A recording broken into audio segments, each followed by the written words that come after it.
Hello friends, welcome to SSC coaching centre. दोस्तों, आज की वीडियो में हम आपके लिए रीजनिंग के इंपॉर्टेंट क्वेश्चन लेकर के आए हैं। सभी चैप्टर से क्वेश्चन रखे गए हैं, ऐसा नहीं है एक ही चैप्टर से है, सभी चैप्टर से हैं ताकि सभी चैप्टर की जानकारी आपको मिलती रहे। तो चलिए स्टार्ट करते हैं। पहला सवाल है, यहाँ पे एक्स का मान फाइंड करना है। यहाँ पे कौन सी संख्या आएगी वो आपको बताना है। अब प्रश्न को चाहे आप ऐसे सॉल्व करिए, ठीक है, चाहे आप ऐसे सॉल्व करिए, क्योंकि हमारे पास एक हिंट ये रहता है कि जिस तरफ बड़ी संख्या रहती है क्वेश्चन को हम उसी तरफ सॉल्व करते हैं। तो अगर मैं ऐसे चलूंगा नीचे की तरफ बड़ी संख्या 27, ऐसे चलूंगा तो 144, ऐसे चलूंगा तो 68। बड़ी संख्या की तरफ अगर मैं प्रश्न को सॉल्व करूं तो मुझे ये प्रश्न नीचे की तरफ सॉल्व करना होगा। और नीचे की तरफ सॉल्व करने का मतलब है कि 13 का 7 का कुछ करिए जिससे कि हमारा 27 आ जाए। 13 7 का कुछ करने से 27 मिल जाना चाहिए, ठीक है। तो देखिए हम क्या कर सकते हैं। अगर मैं इस 13 को और इस 7 को अगर प्लस कर दूं, जोड़ देता हूं, तो कितना हो जाएगा। 13 7 को प्लस कर दिया तो 20, लेकिन हमको तो चाहिए 27, 27 चाहिए ना। तो इस 7 को एक और बार में जोड़ूंगा, 27 मिल गया। पहले तो मैंने एक बार जोड़ लिया ना, फिर उसके बाद में इस 7 को एक और बार जोड़ा। अब यही रूल आगे फॉलो हो गया तो समझ लो हमारा सही जा रहा है। इन दोनों को जोड़ो, ठीक है। 4 और 5 9, 5 और 4 9, 99 हो गया। देखिए बीच वाली संख्या को मैंने दोबारा जोड़ा था ना, तो इस बीच वाली संख्या को मैं दोबारा जोड़ता हूं। 45 को जोड़ूंगा मैं 45 को इसके साथ, तो 99 में मैं 45 जोड़ूंगा तो 144 सीधा सीधा हो जाएगा। मेरे पास 144 दिया गया है। सेम क्वेश्चन यहां पे है, सेम लॉजिक यहां लगेगा। यानी कि एक्स में क्या करो, आप 32 को जोड़ोगे, जोड़ोगे कि नहीं भाई, इन दोनों को जोड़ोगे और फिर ये बीच वाली संख्या यानी कि 32 को हम फिर से जोड़ेंगे, ठीक है। 32 को फिर से जोड़ेंगे तो हमारा आंसर क्या आ जाएगा, 68 आ जाएगा। 68 ही तो आ जाएगा। तो देखो 32 प्लस 32 मिलकर के कितना हो गया, 64। तो x प्लस 64 बराबर 68, ठीक है। अब देखो 68 आना चाहिए मान। 64 में x के स्थान पर मैं क्या जोड़ दूं कि 68 हो जाए, तो मुझे 64 में 4 जोड़ना पड़ेगा। 4 प्लस 64 68 हो जाएगा। तो मेरा x का मान 4 हो गया ना, हो गया कि नहीं हो गया, 4। यानी कि सी ऑप्शन प्रश्न का बिल्कुल सही जवाब है। चलिए अब देखते हैं अगला सवाल। अगला सवाल है, डी का भाई ए है। बहुत बढ़िया सवाल है दोस्तों। डी का भाई ए है। डी का भाई है ए। अब समझ लेना, जो भाई है तो प्लस, यानी कि फीमेल के लिए हम माइनस और मेन के लिए हम प्लस का साइन देते हैं, ये याद रखना। लेकिन डी का अभी जेंडर क्लियर नहीं है, डी कौन है। डी सी का पुत्र है। जो डी है ना, ये सी का पुत्र है। सी का पुत्र है डी। कौन है, पुत्र। अब पुत्र है ना ये, तो ये भी प्लस है क्योंकि ये भी मैन है और ये भी मैन है, ठीक है। सी का पुत्र है। बी सी का पिता है। ये जो बी है ना, ये बी, ये कौन है, सी का पिता है, यानी कि मैन है, तो ये भी प्लस। सी का ये पिता है, ठीक है। तो ए का बी से क्या संबंध है, इस ए का इस बी से क्या संबंध है, समझ में आ गया ना सवाल। चलिए हमारे पास ये भी मैन है, ये भी मैन है, ये भी मैन है, लेकिन इसका जेंडर सी का क्लियर नहीं किया। ये मैन है या फीमेल है, नहीं क्लियर किया ना। चलिए अब हमसे इतना तो पता है कि जब ये दोनों भाई हैं और इसका पुत्र जब ये है, तो ए भी तो इसका पुत्र होगा, ठीक है भाई। ये पुत्र है तो ये भी पुत्र होगा क्योंकि दोनों भाई हैं। अब इसकी ये मां है या पिता है ये क्लियर नहीं है। इसकी ये मां है या पिता है ये क्लियर नहीं है। अब पिता के पिता कौन लगेंगे, पिता के पिता दादा लगेंगे। अगर मां है तो मां के पिता नाना लगेंगे, या तो दादा लगेंगे या नाना लगेंगे, ठीक है, इतना क्लियर। लेकिन रिलेशन ए का पूछा है बी से, यानी कि ए बी का कौन लगेगा ये पूछा गया है। बहुत सारे बच्चे दादा दाना कर देंगे, लेकिन अब यहां पे हमसे जब ये नहीं कहा पता, इस सी का ही जेंडर नहीं पता हमें कौन है, सी का जेंडर नहीं पता। जैसे यहां पे मैंने बोला ना दादा या नाना लगेंगे, जब हमें सी का जेंडर नहीं पता, डी का ये अगर मां है और मां के पिता नाना लगते हैं कि नहीं लगते, नाना लगते हैं। अगर ये इसके पिता हैं तो पिता के पिता दादा लगते हैं कि नहीं लगते। जब दादा लगते हैं तो ये कौन लगेगा भाई, नाती लगेगा या पोता लगेगा। समझ में आया ना, कि हमसे ए का संबंध पूछा है बी से, यानी कि ए कौन लगेगा बी का, तो जो ए है या तो पोता लगेगा या नाती लगेगा। सी ऑप्शन बिल्कुल सही जवाब है इसका। आप डी की तरफ मत जाइएगा, क्योंकि ए का संबंध पूछा है बी से। ए का संबंध यानी कि आपका संबंध आपके भाई से क्या है? आप आपके भाई के कौन लगते हो? भाई तो लगते हो। आपका संबंध आपके पिता से क्या है?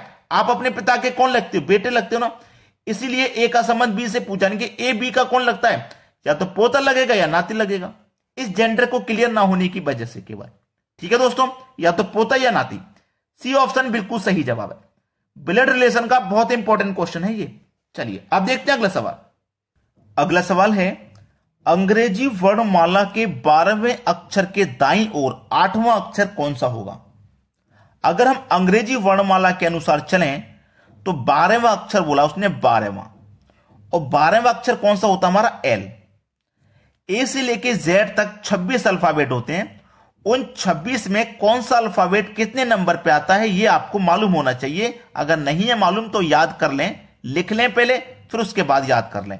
जैसे ए पे 1 आता है, बी 2 नंबर पे आता है, सी 3 नंबर पे आता है, डी 4 नंबर पे आता है, ई आपका 5 नंबर पे आता है, एफ आपका 6 नंबर पे। ऐसे ही आप जेड तक लिख के उन्हें याद कर लें। जैसे मुझे याद है कि 12 नंबर पे एल आता है तो मैंने लिख दिया एक बार में, ठीक है। अब चलिए 12वें अक्षर के दाईं ओर, 12वें अक्षर के दाईं ओर, दाईं मतलब राइट हैंड की तरफ, तो राइट हैंड किधर है? ये 12वां अक्षर है ना, इसके दाईं ओर राइट हैंड की तरफ चलेंगे। 8वां अक्षर, तो 12 में क्या करेंगे? +8 कर देंगे। तो 12 में 8 कर देंगे, यानी कि 20वां अक्षर कौन सा होगा? 12 में 8 जोड़ देंगे तो 20वां अक्षर इसका मतलब पूछा है, और 20 नंबर पे होता है आपका टी, यानी कि 12वें अक्षर के दाईं ओर 8वां अक्षर टी होगा। अगर हमसे यह कह देता कि 12वें अक्षर के बाईं ओर, तो बाईं का मतलब लेफ्ट की तरफ, लेफ्ट की तरफ यानी कि -8 करते। अगर हमसे बाईं ओर 8वां अक्षर पूछ लेता ना, तो 12 में से 8 माइनस कर देते 4, और 4 पे क्या आता है? डी, यानी कि डी सही हो जाता। लेकिन जो पूछा वही तो बताएंगे। दायां पूछेगा तो सीधे हाथ की तरफ, और बायां पूछेगा तो लेफ्ट हैंड की तरफ। दायां पूछेगा तो जोड़ेंगे, बायां पूछेगा तो घटाएंगे। समझ में आ गया ना पूरी बात? चलिए आप देखते हैं अगला सवाल। अगला सवाल है, निम्न आकृति में कितने त्रिभुज हैं? जो आकृति आपको यहां दी गई है इसमें बता देना है कितने त्रिभुज रहेंगे। बहुत आसान सा सवाल है। छोटे छोटे त्रिभुज हैं, 1 2 3 4 5 6 7। भाई छोटे छोटे तो त्रिभुज हैं, यानी कि 7 आपका आंसर नहीं है, पर क्योंकि आप बड़े त्रिभुज को भूल गए हो। ये छोटे छोटे तो आपने गिन लिए 7। एक बड़ा वाला त्रिभुज देखो ये बन रहा है, बड़ा वाला बनना है कि नहीं? ये बनना है बड़ा वाला त्रिभुज, ठीक है। तो यानी कि एक त्रिभुज ही हो गया। यहां तक तो 7 हो गए ना। अब 7 में एक बड़ा वाला और जोड़ दो, यानी कि कितने त्रिभुज हैं इसमें? 8 त्रिभुज। बी ऑप्शन हो जाएगा सवाल का सही आंसर। 8 त्रिभुज बनेंगे इस आकृति में। चलिए अब देखते हैं अगला प्रश्न। अगला सवाल है, यदि 31 दिसंबर 2015 को गुरुवार था तो 1 जनवरी 2020 को कौन सा दिन होगा?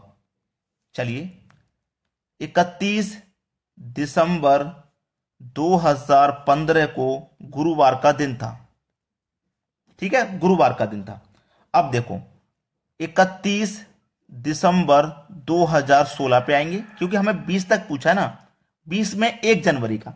तो चलिए फिर 31 दिसंबर 2017 पे आएंगे 16 के बाद। फिर 31 दिसंबर 2018 पे आएंगे। फिर 31 दिसंबर 2019 पे आएंगे, क्योंकि 20 में घुसेंगे तो पहला दिन ही हमसे पूछा है। यहां तक पहले पता कर लो। चलिए 15 के बाद हम 16 पे आएंगे। तो आप अच्छे से जानते हैं कि जब हम एक वर्ष चेंज करते हैं तो एक दिन एक्स्ट्रा होता है उसमें। अब 2016 में हम जा रहे हैं तो 2016 में 2 दिन एक्स्ट्रा होंगे, क्योंकि ये लीप वर्ष है।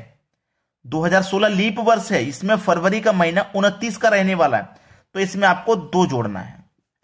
अब 2016 के बाद 2017 में जाएंगे तो साधारण वर्ष है, यानी कि 1 जोड़ेंगे।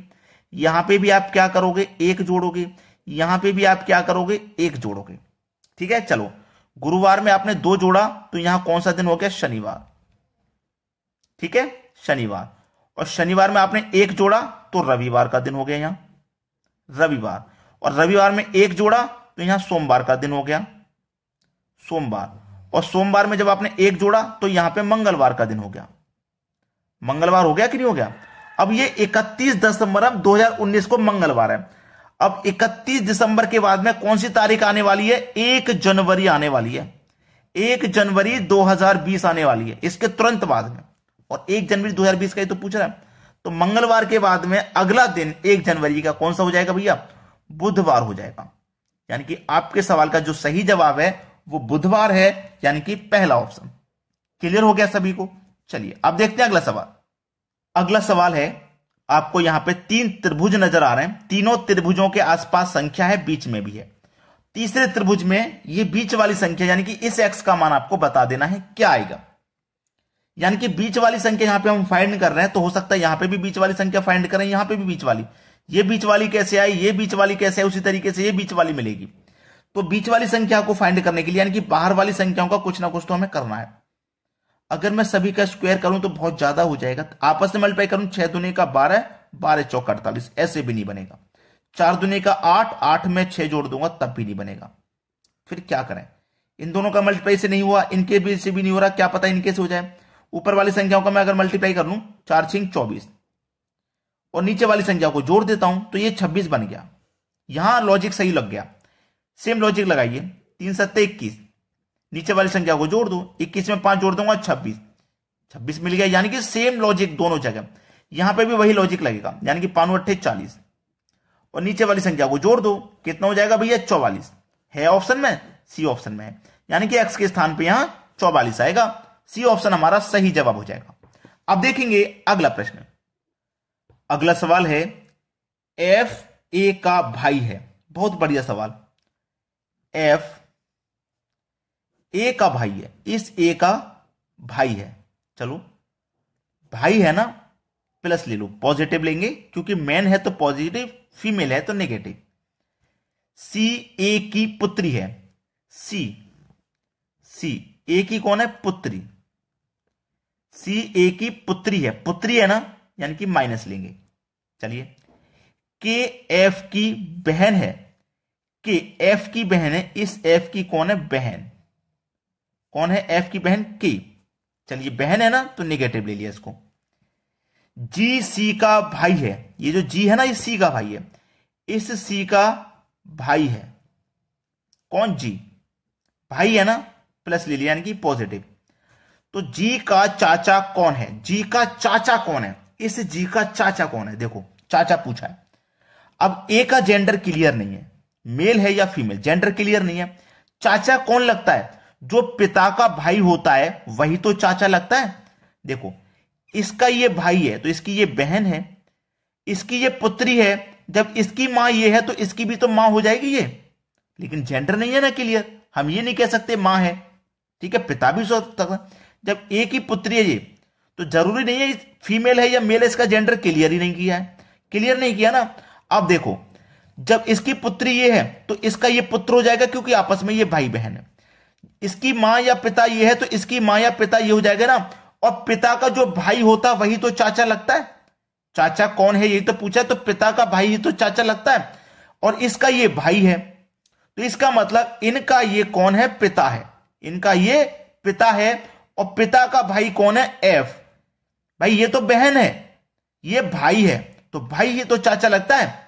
तो जी का चाचा कौन है? इस जी का चाचा एफ है। भाई पिता का भाई ही तो चाचा लगता है।